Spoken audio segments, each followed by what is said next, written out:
Hi, hi, hi. All right, guys. This video is going to be entropy. And what does eating ourselves truly mean?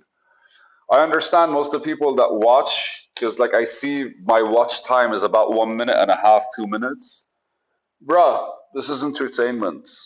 There's really no point sometimes in these conversations. Don't we all have these random like thoughts in our head that we entertain for hours at end? Wouldn't you want somebody to kind of like do the thinking for you or just like process them in a way where you don't have to? I genuinely feel most of the people around us, at least the ones that we're able to like see on YouTube that speak about all this kind of stuff, are people who have refined their approach to life and basically are giving us the end result. Nobody fucking wants the end result. What we want is to understand how to get the end result and do it ourselves and all that good stuff. But hey, entropy and what does eating yourself truly mean? So here's the thing. I wasn't really trying to eat myself physically, but entropy, or at the very least, when we enter a state of entropy as human beings, uh, intermittent fasting, and just kind of like there are a few things that the body kind of does once it doesn't really like have any, once the stomach hasn't been fed for a while. And it's beautiful because one of the things is the cells basically the body cleans itself and the cells start refining themselves, getting rid of the old, refining themselves, getting rid of the old cells, refining themselves as in the parts of them that aren't working 100 efficiently, they kind of like regulate them or just get rid of them. And old useless cells everything discarded will be eaten. Eaten. So entropy technically means that you actually like go through the process of devouring your old self. You hear me? Devouring your old self. Now, naturally, I wasn't thinking of the context of my body as kind of like in in a state of entropy. God, I was thinking my mind. What's a state of entropy? And I started. How would my mind enter a state of entropy, or my brain enter a state of entropy? Or at the very least, I figured that your mind is not really engaging with the outside world, because the outside world is strictly input, right? The outside world to you is input and your output to the outside world. So if you're not really engaging with the outside world when it comes to input, then effectively what you're doing is you're kind of like putting your brain on a fast. And that's probably why a whole lot of people talk about like spending time alone and like figuring yourself out and like making all these decisions. I don't know if it's easy. I don't know if people are able to power through. I personally wasn't able to power through. I wasn't able to like legitimately sit alone and be like, I'm just gonna sit alone and be okay with it. I've met people that were able to do it. I just couldn't. And it's not that I couldn't, that I can't. I just like found myself always kind of like taking small bits and pieces and then doing something else, small bits and pieces and doing something else. But the more I did it, the more I realized how I was basically spending time alone. The more I was able to understand how my mind would basically take old thoughts and kind of like cleanse them out of the energy that they were like involved in. And from there, the mind is left in a more, hey, I got more energy now to waste or to spend. Where would I spend it kind of state? And then I was like, okay, so when you're no longer thinking of things, then practically that energy has to kind of like be reflected on the thoughts that are there. But the thoughts that are there have to go through a process of like maybe some form of approval, maybe negotiation, maybe discussion. Are they still valid? Random things start happening in your head. But at the very least, what you did is you're no longer getting new input. So your mind is doing its thing and it's like spreading the energy among all the thoughts. The beauty behind it, I realize, is that sometimes the contradicting thoughts stand in each other's way. One of them has to end up the winner. And it takes me back to this, I think it's a Native American Indian parable. That those people said that In your mind, there are two wolves and they're always fighting.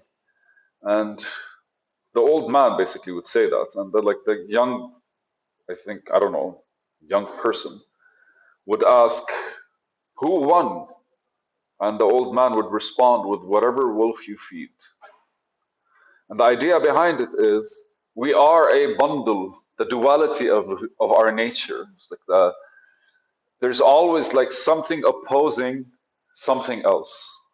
It's kind of like the earth is built on this balance, on this like if something's gonna shine, something's gonna be dark. If something's gonna grow up, something's gonna go down. If something's gonna live above ground, something's gonna be above ground. If something's gonna say yes, something's gonna say no. And in our minds, we kind of have the full power to kind of like direct, or at the very least nourish what's happening. Most of the time, we're not really aware of what's happening. And activating your mental entropy requires you to take some space for yourself from everything, right? But do we really have to like go to an extreme? Can't we just slowly like take snippets of our day and like, I don't know, engage with whatever is happening at that moment for the sake of it? Like take a look up and then go like, why is this in my head? And have that question. And then continue the day. And then do that 3, 4 times. Over a course of a week, you'd feel like half, at the very least, half. Because one thing I realized is like, like if my mind has 10 thoughts, maybe 2 of them or 3 of them literally take over about 80% of my fucking energy. And they're the ones that have the higher odd. If they're taking all the energy, they're the highest, they're the ones that are more prevalent in my mind, in my headspace. So if you're just taking snippets of your day, to just kind of like go like, what's going on in my head? Oh, this, I don't like it. Oh, this, why? Oh, this is still there, huh? Eventually, it starts becoming like it resolves itself simply because you start noticing it differently instead of allowing it to roam free. It's one of those like the guy who's talking loud in a room and everyone looks at him, so because he becomes subconscious, he becomes subconscious. So what happens is subconscious, he becomes conscious. He becomes conscious about like his voice. So he basically lowers it. Nobody said a word. All we did was notice him. And then him noticing us noticing him kind of made him like realize that okay, something's off. And I feel if we do that, we gain this power of activating entropy, where our thoughts become stronger and weaker just with little nudges, right? Like imagine like a push-up a day.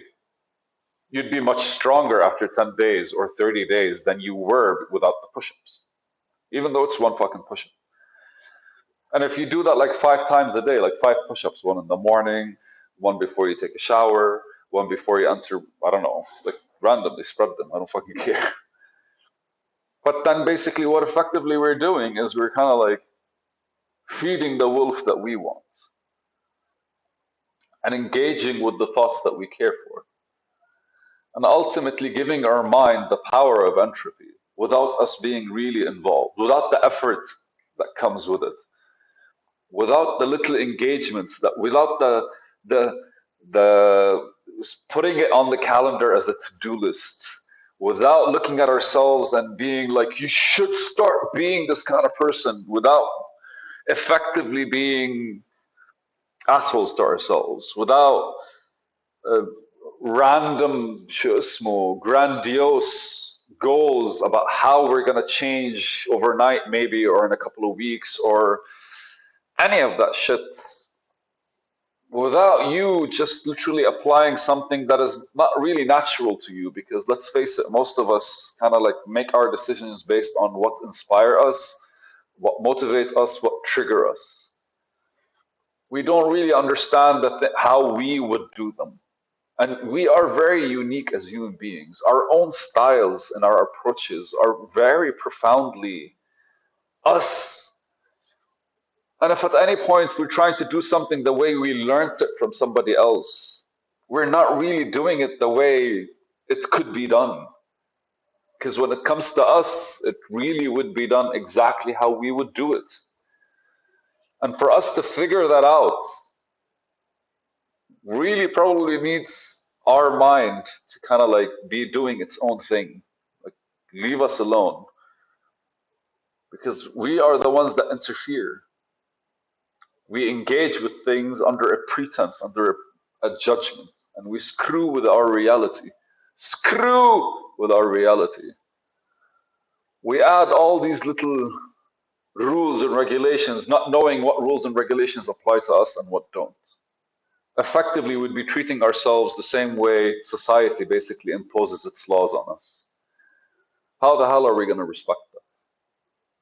How the hell are we going to actually allow for the power of our body and our mind to be activated if we make decisions that are not really for our own benefit? Or at the very least, that don't benefit us positively, not necessarily make give us a negative like approach. So video entropy and what does eating ourselves truly mean?